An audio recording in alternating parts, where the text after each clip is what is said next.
රජයේ ප්‍රවෘත්ති දෙපාර්තමේන්තුව ගෙන එන DGI Talk. අපි එදිනෙදා සමාජයේ මිනිස්සු වැඩ කරනකොට හදවත ලස්සන මිනිස්සු ගැන කතා කරනවා. හදවත පිරිසිදු මිනිස්සු ගැන කතා කරනවා. හැබැයි මේ මොනවා තිබුණත් වැඩක් නැහැ හදවතේ නිරෝගීකම නැත්තම්. ඉතින් අද අපි DGI Talk වැඩසටහනෙන් කතා කරන්නේ හදවතේ නිරෝගීකම ගැන. හදවතේ නිරෝගීකම ගැන කතා කරන්නට අද DGI Talk වැඩසටහනට අපි ආරාධනා කළා කොළඹ ජාතික රෝහලේ හෘද රෝග ඒකකයේ ජ්‍යෙෂ්ඨ හෘද රෝග විශේෂඥ වෛද්‍ය ගාමිණී කලපති මහතා. අයිබෝන් වෛද්‍යතුමනි. අයිබෝන් අංකල්.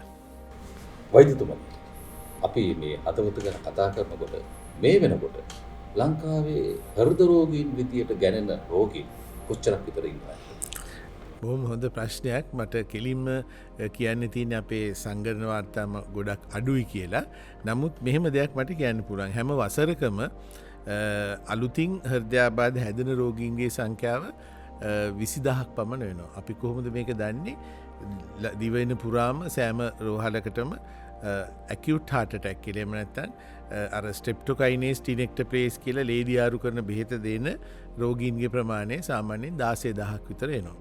ඊට අමතරව අපි හොයාගෙන තියෙනවා සාමාන්‍ය රෝගීන්ගෙන් 100%ක්ම ප්‍රතිකර්මය සඳහා එන්නේ නැහැ. ඒකට එන්නේ සාමාන්‍යයෙන් 65ක් විතර පමණක් කියලා. එතකොට අපි ගණන හැදලා බැලුවොත් 20000ක් විතර heart attack හැදෙනවා. නමුත් ඒකෙන් 14000ක් විතර වගේ තමයි ඖෂධ ගැනීමට එන්නේ. ඊටු රට ඒ වෙලාවේ හම්බෙන්නෙත් නැහැ. ඉතින් ඒ පහසුකම ලබා ගන්නෙත් නැහැ. ඉතින් ඔය අවස්ථාවේදී දැන් අර මම සඳහන් කරන 20000ක් කියලා කිරීට දමනියක් අවහිර වුණාම පේශියට ලේන ඒ කිරීට දමනින් ලේ බලාපොරොත්තු වෙන පේශිය හෘදේ ලේ නැති වුණාම එන අවස්ථාව තමයි හෘදයාබාධයක් කියන්නේ. දැන් කිරීට දමනින් 100%ක්ම අවහිර වෙන අය තමයි 20000ක් පමණ ඉන්නවා කියලා. නමුත් කිරීට දමනින් කොටසක් අවහිර වෙලා එතකොට බාගෙට හැදිච්ච heart attack එකක්, එහෙම නැත්නම් ඉංග්‍රීසියෙන් කියන non STEMI කියලා. ඒ වගේ කට්ටිය අපි හොයාගෙන තියෙනවා ලෝකේම අරින් එක්කෙනෙකුට තව 3 දෙනෙක් ඉන්නවා කියලා. එතකොට 60000ක් විතර ඉන්නවා ඒත් heart attack. නමුත් ඒ රෝගීන් රෝහලට ආවම ඒගොල්ලන්ට බඩට ඉන්ජෙක්ෂන් ගහලා දවස් 3ක් ආපහු ගෙදර යවන කට්ටිය. ඒ අයට ඇත්තටම අවදානම් වැඩි. මොකද සම්පූර්ණ heart attack එකක් හැදුනම රෝහලට එන්න කලින් ඇත්තටම ඉස්සර 150ක් විතර ජීවිතේ නැති වෙනවා. ඒතර එන අයගේ දැන් වෙන්න තියෙන උපරිම වෙලා ඉවරයි. නමුත් බාගෙට heart attack හැදිච්ච අයට ඉදිරියට සම්පූර්ණ heart attack එකක් හැදෙන්න පුළුවන්. ඒ නිසා මාස 6ක් ගත්තොත් ඔවුන්ගේ අවදානම වැඩි heart attack සම්පූර්ණයෙන් හැදිච්ච අයට වඩා. ඉතින් ඒ කොටසකුත් ඉන්නවා. ඉතින් එතකොට අපි ගත්තොත් එතන 60000යි. ඒතකොට අවුරුද්දකට සාමාන්‍ය 80000කට විතර හෘදයාබාධ කියන දේ හැදෙනවා. ඉතින් ඔයිට අමතරව දැන් අපි ගත්තොත් ඇවිදිනකොට පපුවේ කැක්කුමක් කියන රෝගියෙක් කන්දක් නගිනකොට පපුව හිර කරනවා. ඒගොල්ලන්ගේ කිරිටි දමනයේ අවහිරයක් තියෙනවා. නමුත් තාම heart attack එකක් හැදිලා නැති කට්ටිය. ඊට අමතරව අපි කියමු ඇවිදිනකොට මහන්සි හති කියනවා. කකුල් ඉදි වෙනවා. ඒගොල්ලන්ගේ හෘදය අකරණීය. එහෙම නැත්නම් හෘදය දුර්වල වෙලා. ඒකත් කිරිටි දමනයේ නිසා බ්ලොක් නිසා වෙන අය. දැන් ඒ කට්ටියත් අපි තාම ගණන් හදලා නැහැ. ඉතින් ඔහොම ගත්තම අපි හිතමු ලක්ෂ 2-3ක් වසරකට එන්න පුළුවන්. ඉතින් ඒ කට්ටිය දිගටම යනවා. ඉතින් දැන් අපි දන්නවා ලංකාවේ මුළු ජනගහනය ගත්තොත් මිලියන 22ක්. එතකොට ඕකෙන් සාමාන්‍යයෙන් වසර 10ක් ගත්තොත් ලක්ෂ 20ක්, ඒ කියන්නේ මිලියන 2ක් විතර හෘද රෝග තියෙන අය ඉන්න පුළුවන්. දැන් නමුත් දැන් අපිට සංඛ්‍යාලේඛන තියෙනවා අධික රුධිර පීඩනය සහ දියවැඩියාවට. අධික රුධිර පීඩනය පහුගිය 2002 සංඛ්‍යාලයකින් හොයාගෙන තියෙනවා හැම 3 දෙනාටම එක්කෙනෙකුට අධික රුධිර පීඩනය තියෙනවා 33ක්. එතකොට ඒ කියන්නේ 140යි 90යි කියන අගේ ප්‍රෙෂර් එකේ ගත්තොත් ඇමරිකාවේ ගන්නේ ඒ අගේ ඒ කට් ඔෆ් එක. නමුත් 130යි 80යි කියලා ගත්තොත් හැම දෙන්නගෙම එක්කෙනෙකුට අධික රුධිර පීඩනය තවත් ටිකක් පහළට ගත්තොත්. ඉතින් ඒ වගේ 50ක්. නමුත් මම හිතන්නේ heart attack හැදිච්ච ලෙඩුන් අපේ සංගණනයක් කරලා තිනවා. ඒකෙන් හොයාගෙන තිනවා 54කට අධික රුධිර පීඩනය තියෙනවා. ඒ වගේම අනිත් පැත්තටත් තියෙනවා. ඉතින් ඔය සංඛ්‍යාලේඛන තාම හරියටම දත්ත නැහැ. නමුත් මට සවිස්තරව කියන්න පුළුවන් වසරකට 20000කට විතර acute heart attack හැදෙනවා. අපි අර ST elevation MI කියන සම්පූර්ණ 100%ක් නහර බ්ලොක් වෙන අය. ඒ හැම එක්කෙනෙකුටම තව 3 දෙනෙකුට 100% බ්ලොක් නොවි heart attack එනවා. එතකොට 80000ක් ඔක්කොම ඉන්නවා හැම වර්ගෙම. ඉතින් ඔය 80000කට වසරකට මම කිව්වා 5%කට විතර වගේ තමයි හැබැයි ස්ටෙන්ට් ක්‍රමෙන් නියමිතට අරින්න chance එක ලැබෙන්නේ. දැන් අපි පිටරටවල් ගත්තොත් ඒ අයගේ 99%කටම heart attack එකක් හැදුණොත් ස්ටෙන්ට් එකක් දාලා සුද්ධ කරනවා. බයිපාස් කරන්න ඕනේ නැහැ. ඒ කියන්නේ ඒ අවස්ථාවේදී ඖෂධ නැතුව ඒ කියන්නේ අපි දැන් අපිට heart එකේ කිරීට දමනි 100%ක් අවහිර වෙච්චාට කරන ප්‍රතිකර්ම තුනක් තියෙනවා. එකක් තමයි ඖෂධයක් දෙනවා ලේ කැටි දියර කරන්න. ඒ ලේ කැටි දියරුණාට අර පුපුරපු කොලෙස්ටරෝල් එක හිමම ඉතුරු වෙනවා. අනිත් ක්‍රමේ තමයි වඩා පිළිගත් ක්‍රමේ තමයි ලෝකේ ප්‍රයිමරි PCI කියලා මුල් අවස්ථාවේදී බෙහෙත් වෙන මුකුත් දෙන්නේ නැතුව වයර් එකක් දාලා ඒ ලේ කැටි කඩලා එතෙන්ට ස්ටෙන්ට් එකක් දානවා. heart attack හැදිච්ච අවස්ථත මේ තුවාලෙට. තුන්වෙනි එක තමයි මුකුත් නැතුව ලේ දියාරු කරන බෙහෙත් විතරක් දෙන එක. ඉතින් අපේ රෝගීන් ගොඩක් පරක් වෙලා આવොත් උන්ට අර මම මුලින් කියපු ලේ කැටි දිය කරන බෙහෙතවත් ගන්න හම්බෙන්නේ නැහැ. නමුත් එහෙම ගන්න කට්ටිය 65% වගේ ඉන්නවා අපේ. එතකොට ඉතුරු 35ට ඉතුරු 30කට විතර මොකුත් නැහැ. ලේ දියාරු කරන බෙහෙත් විතරයි. බඩට ගහන එක 105කට වගේ තමයි ස්ටෙන්ට් එක. නමුත් ඒක තමයි අපි බලාපොරොත්තු වෙන්නේ ඉදිරියේදී මේ කැත් ලැබ් වැඩි කරලා කෙලින්ම heart attack එක හැදුනම ස්ටෙන්ට් එක දාන තැනටම පත් කරන්නේ. ඒක තමයි ජාත්‍යන්තර පිළිගත් ක්‍රම. දැන් එංගලන්තේ ගත්තොත් 99%කටම කරන්නේ ස්ටෙන්ට් එක දාන එක. ඒ වයිටමින් දැන් ඔබතුමා සඳහන් කරපු 20000 සීමාව කියන්නේ. දැන් ඔය 20000 සීමාවෙන් කී දෙනෙක් බේර ගන්න පුළුවන්ද වසරකට? කී දෙනෙක් බේර යනවා? ඔව්. දැන් ඇත්තටම අලුත් විදිහට දැන් මුල් අවස්ථාවේ ඔය මං කියපු අර ඖෂධ නැති කාලේ ලේ කැටි දිය කරන ඖෂධ සහ හෘද රෝගියෙකුට හැදුනම ජීවිතය ආරක්ෂා කරන අලුත් ඖෂධ තියෙනවා. විශේෂයෙන් ඇස්ප්‍රින් පෙත්ත, ක්ලොපිඩොග්‍රල් කියලා බේතක් තියෙනවා. කොලෙස්ටරෝල් දියරු කරන ඇටෝවස්ටැටින්. ඔය වගේ ඖෂධ ටික එකතු වුණාම දැන් සාමාන්‍යයෙන් මරණ ප්‍රතිශතය 1%-2% වගේ කියලා තමයි තියෙන්නේ. අපේ සමීක්ෂණවලුත් ඒ වගේ තමයි වැටෙන්නේ. නමුත් ඒ ඖෂධ නැති කාලේ දැනට අවුරුදු අපි හිතමු 50කට විතර කලින් හෘදයාබාධයක් හැදුනොත් ඒගොල්ලෝ මොකද්ද කියලාවත් දන්නේ නැහැ. එක්කෝ සමහර ටිකයි යකා ගහලා මැරුණා කියලා ඒ වගේ. ගෙදරම නැති වෙන chance එක වැඩි. 50% කියලා තමයි දවස්වල කිව්වේ.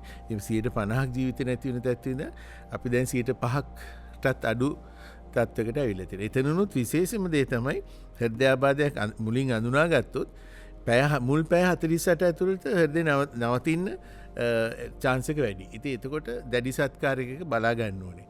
ඊට අමතරව දැන් අර මං නැවතත් කියන්නේ අලුත් ක්‍රමයට ස්ටෙන්ට් එකක් දාන්න පුළුවන් නෑ. ඒ කියන්නේ දැන් පිටරටක නම් පපුව රිදෙනවා කියලා කියන ලෙඩෙකුට ඇම්බියුලන්ස් එක ගෙදරට යනවා. ගිහිල්ලා ECG එක ගන්නවා ඒගොල්ලෝ. මේකේ ඒගොල්ලෝ ඒ හෙල්ත් කෙයාර් කට්ටියම හොයාගත්තොත් heart attack එකක් කියලා කෙලින්ම අර ඒ අදාළ ළඟම තියෙන ස්පිරිතාලෙට දන්වලා මේ ඒකට අරන් ගිහිල්ලා කැත් ලැබ් එකේදී ස්ටෙන්ට් එකක් දානවා. ඉතින් අපිට ඕක කරන්න බැරි වුණේ හේතු දෙකක් තිබ්බා. එකක් තමයි මුල් අවස්ථාවේදී ස්ටෙන්ට් තිබ්බේ නැහැ රජේ. දැන් රජෙන් ස්ටෙන්ට් දෙනවා. අනිත් එක තමයි ඇම්බියුලන්ස් තිබ්බේ නැහැ. ඉතින් දැන් ඒකක් තියෙනවා. නමුත් තුන්වෙනි අඩු වෙච්ච කාරණාව තමයි කැත් ලැබ් තිබ්බේ නැහැ. දැන් රට පුරා ස්ථානවල කැත් ලැබ් තියෙනවනම් ඒවයි ස්ටෙන්ට් සහ පහසුකම් තියෙනවනම් අපිට ඔය ලෝකයේ අනිත් රටවල දියුණුවයි කියන රටවල තියෙන උපරිම හොඳම ක්‍රමයට ළඟා වෙන්න ඉතා පහසුයි. ඒක තමයි අපේ බලාපොරොත්තුව. ඔතන දැන් කැට් ලැබ් කියනකොට දැන් වචන දෙකක් ලැබ්. කැට් කියන එකේ වපසරිය මොකක්ද? අර්ථකථනය මොකක්ද? හොඳ. ඔව් ඒක තමයි. ඒක ඇත්තටම මේ කෙටි නමක් කාඩියක් කැතීටරයිසේෂන් කියන එක තමයි කැත් කියන්නේ. කාඩියක් කැතීටරයිසේෂන් හෘදයට අපි සියුම් නාලයක් යවනවා. කැතීටර් එකක් කියන්නේ ඔබ දන්නවා ඉතින් මුත්‍රාවල යන්නේ නැති වුණොත් බටයක් දානවා. ඒකට කියන්නේ කැතීටර් දානවා කියලා. ඒ වගේම අපි හෘදයටත් යවනවා විශේෂ සියුම් බටයක්. ඒ බටය ඇතුළෙන් තමයි ඔක්කොම ඩයි විදලා කිරීට දමනයට ඒකට බැලුන් දාන්න ඕන නම් ස්ටෙන්ට් දාන්න ඕන ඔක්කොම අර සියුම් කැතීටර් එක ඇතුළෙන් තමයි අරන්. ඒ කැතීටර් එකත් ඇඟේ කකුලෙන් එළියට එනවා. හරි අතෙන් හරි එළියට එනවා. එතකොට අපි එළිය ඉඳන් ඒ ටික කරන්නේ පපුව කපලා හරින්නේ නැහැ. හැමදේම යන්නේ අර කැතීටර් එක හරහා සාමාන්‍යයෙන් අඩි 2ක් විතර අඩි 3ක් විතර දිග කැතීටරයක්. ඒක අපි නහර දිගේ හෘදයටම යවනවා. ඒතකොට රෝගියාට කිසිම වේදනාවක් දැනෙන්නේ නැහැ. නහර ඇතුලේ සංවේදී නැහැ. ඉතින් ඔය ශල්‍ය කර්මයකට කියන්නේ ස්ටෙන්ට් එකක් දාන එකට සාමාන්‍යයෙන් විනාඩි 10ක් 15ක් වගේ යන්නේ. ඇන්ජියෝග්‍රෑම් එකට විනාඩි 2ක් 3ක් වගේ යන්නේ. සාමාන්‍යයෙන් හොඳට කෙරුණොත් ප්‍රශ්නයක් නෙවෙයි. බයිපාස් සැත්කමක් කරන්න අවශ්‍ය වුණොත් ඕපන් හાર્ට් සාමාන්‍යයෙන් පැය 4-5ක් යනවා. ඉතින් ඒ අතින් බැලුවම අපි ස්ටෙන්ට් ක්‍රමයට ගොඩක් රෝගීන්ට පහසුකම් සපයලා දෙන්න පුළුවන්. නමුත් හැම රෝගයකටම ස්ටෙන්ට් දාන්නත් බෑ. හැම රෝගයකටම බයිපාස් කරන්න අවශ්‍ය වෙන්නේත් නැහැ. ඒ නිර්දේශ අපිට ජාත්‍යන්තර දීලා තියෙනවා. ඒවා තමයි අපි අනුගමනය කරන්නේ. හොඳයි වදින දැන් මේ කැත්ලැබ් ගැන කතා කරලා ඔව් එහෙමයි. මගේ විශේෂ ව්‍යාපෘතියක් මේ අවුරුද්දේ මේ කැත්ලැබ් වැඩි කරගෙන යාම. මේ අවුරුද්ද වෙනකොට තවත් 16කට උද්දීම තමයි අපේක්ෂාව. දැන් මේ අලුතෙන් පිහිටවපු කැත්ලැබ් වල දැන් තියෙන පහසුකම් මොනවද? දැන් ඒකෙන් මේ රෝගීන්ගේ ජීවන කාලය ආයු කාලය වැඩි වෙනවා, පොරොත්තු කාලය අඩු වෙනවා. මේකෙන් ආපහු ආර්ථිකයටමයි වාසියක් වෙන්නේ. ඔබතුමා දකින්නේ. බොහොම හොඳයි. මොකද දැන් අපි ඇත්තටම අපේ හැමදාම බලාපොරොත්තු හෘද රෝග විශේෂඥ වෛද්‍යවරුන් විදිහට හෘද රෝගීන්ට අවශ්‍ය උපරිම ජාත්‍යන්තර පිළිගැනීමකින් තියෙන හොඳම ප්‍රතිකර්ම කරන්න. ඉතින් මම කිව්වා වගේ අර කැතීටරයක් ඇඟ දිගේ යවලා හෘදයට යවනකොට ඒක බලන්න තියෙන එකම ක්‍රමය තමයි විකිරණ මගින්. ඒ විකිරණ කියන්නේ එක්ස්රේ. එක්ස්රේ අපි ඔබ සාමාන්‍ය එක්ස්රේ එකක් ගන්න ගියොත් එක තප්පරයකින් එක්ස්රේ එක අරන් ඉවරයි. මේක එහෙම නෙමෙයි විනාඩි ගාණක් දිගට එක දිගට එක්ස්රේ එක වැටෙනවා. එතකොට ඒක තිරේ වැටෙනවා චලනය වෙන රූපයක් හැටියට. එතකොට අපිට කැතීටර් එක කොහෙන්ද යන්නේ කියලා බලත හැකියි. ඒ කරන ස්ථානයට තමයි කැත් ලැබ් කියන්නේ. කාඩියක් කැතීටරයිසේෂන් ලැබොරටරි කියන එක. නමුත් ලැබ් එකක් කියලා කිව්වොත් දැන් ඔබ හිතනවා ඇති මේ පොඩි රසායනාගාරයක් කියලා. එහෙම එකක් නෙමෙයි. ඒ කියන්නේ ඉස්පිරිතා ඉස්කෝලේ එක තියෙන පොඩි ලැබ් එකක් හරි එහෙම නැත්නම් ප්‍රයිවට් ඩිස්පෙන්සරි එකේ තියෙන ලැබ් එකක් වගේ නෙමෙයි. මේක ශල්‍යාගාරයක්. ඇත්තටම ගොඩක් පිරිසක් ඉන්නවා. විශාල එක්ස්රේ මැෂින් තියෙනවා. ඒකට සීආම් කියලා තියෙන්නේ. මොකද සී අකුර හැඩයට තියෙන්නේ. ඒ යටින් විකිරණ යන උඩින් පින්තූරය අරගන්නවා. ඉතින් ඒ පින්තූරේ ඊට පස්සේ අපිට ඩිජිටල් ක්‍රමයට ඒ අවස්ථාවෙන් බලත හැකි. කැතීටර් එක යවනකොට කොහෙද තියෙන්නේ කියලා ඇඟේ බලාගෙන තමයි යවන්නේ. ඒ කියන්නේ ස්කෑන් සිස්ටම් එකක් ස්කෑන් සිස්ටම් එකක් නමුත් විකිරණය පාවිච්චි කරන එක්ස් කිරණ පාවිච්චි කරන්නේ. අල්ට්‍රාසවුන්ඩ් නෙමෙයි. දැන් ඔබ නෝමලි කරන එකෝ ස්කෑන් එකේ වගේ එකක් නෙමෙයි. ඉතින් එතකොට ඒක රෝගියටත් විකිරණ වදිනවා වෛද්‍යවරයටත් වදිනවා. එතකොට විකිරණ වැදුනොත් ඉදිරි කාලේ ගොඩක් වැදුනොත් පිළිකා හැදෙන්න පුළුවන්. ඉතින් එතකොට අපි විශේෂ ඇඳුම් ඇඳගෙන කරන්නේ රෝගියටත් පුළුවන් විදිහට ඒක ආරක්ෂා කරගෙන කරන්නේ අවම විකිරණ ප්‍රමාණයක් වැදෙන්නේ. ඉතින් ඔය කැත් ලැබ් එකක් සාමාන්‍යයෙන් ලක්ෂ 2000ක් 2500ක් විතර වෙනවා. ඉතින් ඒ වගේ ඒවා තමයි දැන් මේ ස්ථාපනය කරලා තියෙන්නේ. ඉතින් විශාල මුදලක් යවන ගොඩක් විශාල ප්‍රදේශයක් කියන්නේ කාමරයක තියෙන එක විශේෂ විකිරණ ආරක්ෂා කරලා කරන ශල්‍යාගාරයක්. ඉතින් දැන් ඔබ ඇහුවා කී දෙනෙක් විතර කරන්න පුළුවන්ද කියලා. ඉතින් මං කිව්වා වගේ දැන් සාමාන්‍ය ඇන්ජියෝග්‍රෑම් එකක් නම් විනාඩි 15කින් එක්කෙනෙක් ඉවර කරන්න පුළුවන්. ඉතින් අපි සාමාන්‍ය දවසකට අපේ කැත් ලැබ් පටන් ගන්නකොට ඒ ලිස්ට් එක ශල්‍යාගාර ලයිස්තුව රෝගීන් සාමාන්‍යයෙන් 15ක් විතර එදා දවසට ඇතුල් කරනවා. ඉතින් 9-8 ඉඳන් සාමාන්‍යයෙන් පැයකට 3 දෙනෙක් විතර වගේ බලාපොරොත්තු වෙනවා කරන්න. ඒ අතරේ හදිසි රෝගියෙක් ආවොත් හරි එහෙම නැත්නම් අර රෝගියෙකුට අවහිරයක් තිබ්බොත් ස්ටෙන්ට් එකක් දාන්න පුළුවන්. තව එතකොට ඒ ගමම අපි කරනවා. ආයි යවලා ගෙන්න ගන්නෑ. අපි හිතමු අපි දැක්කා කියලා 99ක අවහිරයක්. එතකොට ඒ වෙලාවෙම ඒක සුද්ධ කරලා බැලුවෙන් ස්ටෙන්ට් එකක් දානවා. ඉතින් එහෙම කරන්න ගියොත් තව පැය භාගයක් විතර වගේ යනවා. ඉතින් ඔහොම ගියාම ඉතින් අපි බලාපොරොත්තු වුණාට අර සමහර දවස්වලට අර ගෙන්න ගන්න රෝගීන් ඔක්කොම කරන්න වෙන්නේ නැහැ. ඉතින් ඒක එක ප්‍රශ්නයක්. අනිත් එක අපිට ජාතිකරු හරි තිබ්බ ලොකුම ප්‍රශ්නේ තමයි අපේ තිබ්බ කැත් ලැබ් මැෂින් තුනෙන් දෙකක් 2004 මොඩල්ස්. ඒ කියන්නේ අවුරුදු 20ක් පරණයි. හදලා හයි කරලා තිබ්බේ 2016. ඒකට අවුරුදු 10ක්. ඒක සාමාන්‍යයෙන් සර්විස් ලයිෆ් එක අවුරුදු 9ක් වගේ තියෙන. ඉතින් නිතර කැඩෙනවා. ඉතින් රෝගීන් ආවම දැන් පොරොත්තු ලේඛනයකුත් එන්න දිග්ගැස්සෙනවා. එතකොට අපි හිතමු සාමාන්‍ය මාස 9ක් විතර බලන් ඉඳලා එන දවසට කැත් ලැබ් කැඩිලා කියලා ආයි දාන්නේ තව මාස 9ක්. ඒක හරිම ඊටාම සංවේදී අවස්ථාවක්. ඒක සමාජයේ කතා බහට තියෙන එකක්. එහෙමයි. ගාලක් ඉන්නවනේ එතකොට ලෙඩා මැරිලා ඉවරයි. හරියට හරි. ඊටත් අමතරව ආයි ගියාමත් කැත් ලැබ් එකේ දා කැඩිලා නම් ඉතින් අපිට අර විශ්වාසදායක සේවයක් කරන්න බැරුණයි මැසින් වල විශ්වාසදායකත්වය නැති නිසා. ඉතින් දැන් අලුතින් ගත්තු කැත්ලැබ්වල අපිට ජාතික රෝහලට අලුත් 3ක් නවතම 3ක් ඒවයි AI තාක්ෂණය තියෙනවා. දැන් AI තාක්ෂණය පාවිච්චි කරන්නේ මොනවටද? මං කිව්වා විකිරණ වදින ප්‍රමාණය ඊටාම අවම කරන්න තමයි AI තාක්ෂණය පාවිච්චි කරන්නේ. ඒ රෝගියටයි වෛද්‍යවරයටයි දෙන්නටම වාසි විකිරණ අවම කරලා අපිට ලැබෙන මේ පින්තූරේ වඩා තීව්‍ර කරලා හොඳට පෙන්වනවා. ඒකට තමයි ඒගොල්ලෝ AI තාක්ෂණය පාවිච්චි කරන්නේ. විකිරණ ප්‍රශ්නෙන්ද මේ රොබෝට් ටෙක්නොලොජි එකක් පාවිච්චි කරනව නේද? ස්ටෙන්ට් සහ මේ ක්‍රමයට එච්චරම ලෝකෙ පුරා පාවිච්චි වෙන්නේ නැහැ. රොබෝටික් ටෙක්නොලොජි එකක් පාවිච්චි කරොත් ඒකට ගොඩක් වියදමක් යනවා. ඉතින් ඊට වඩා මම හිතන්නේ හෘද වෛද්‍යවරුන් විශේෂඥවරුන්ට මේක තාම කරන්න පුළුවන්.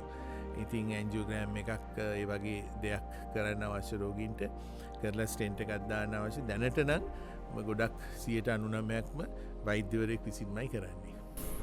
එතකොට දැන් ඊගාව ප්‍රශ්නේ දැන් ඔබතුමා හෘද රෝග ගැන සඳහන් කළා මේ ප්‍රමාණයත් එක්ක. හෘද රෝග සහ හෘදය ආශ්‍රිත රෝග කියන්නේ දෙකක්. මෙහෙමයි. දැන් හෘදය අපි ගත්තොත් හෘදයෙන් කරන කාර්ය ගත්තොත් හෘදයේ ප්‍රධානම කාර්යය ලේ පොම්ප කිරීම. එතකොට පේශි තියෙනවා, කාමර 4ක් තියෙනවා. පිරිසිදු ලේ එනවා හෘද දකුණු පැත්තට. ඒක පෙනහැලට පොම්ප කරනවා. පෙනහැල්ලෙන් එන ලේ පිරිසිදු ලේ ආයි ශරීරය පුරා පොම්ප කරනවා.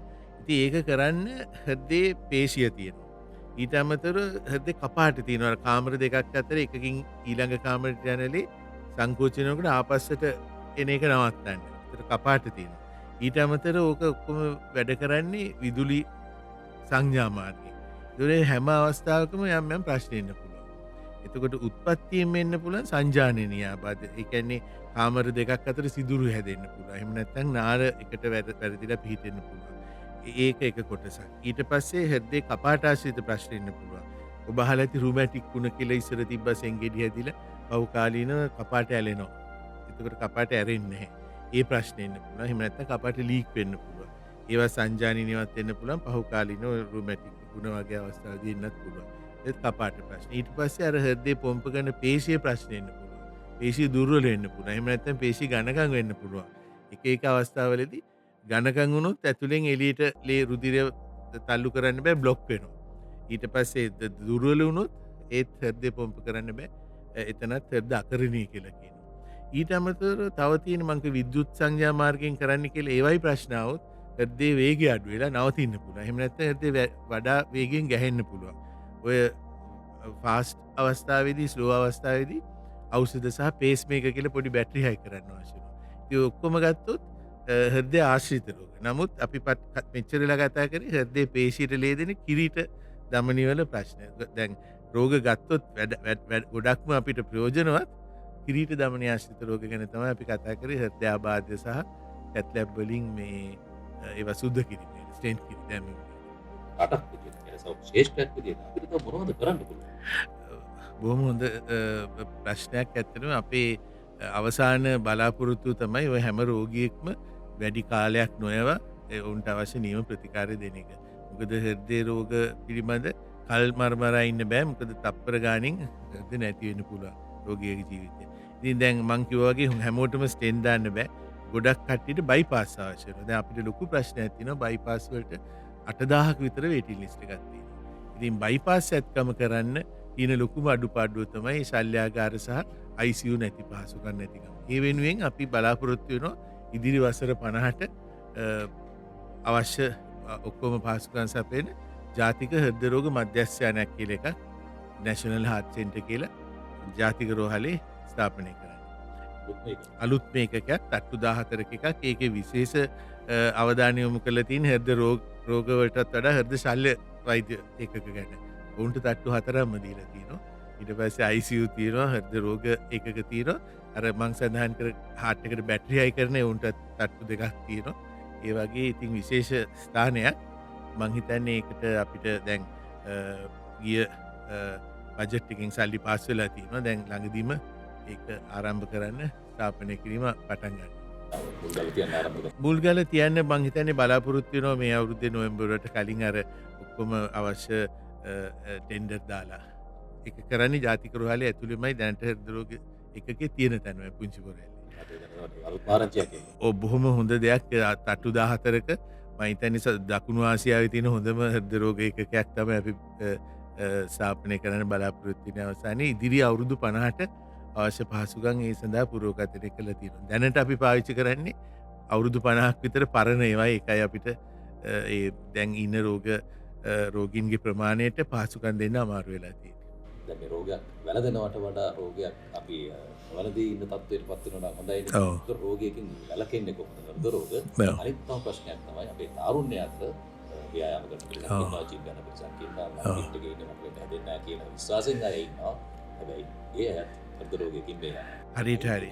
ඔව්.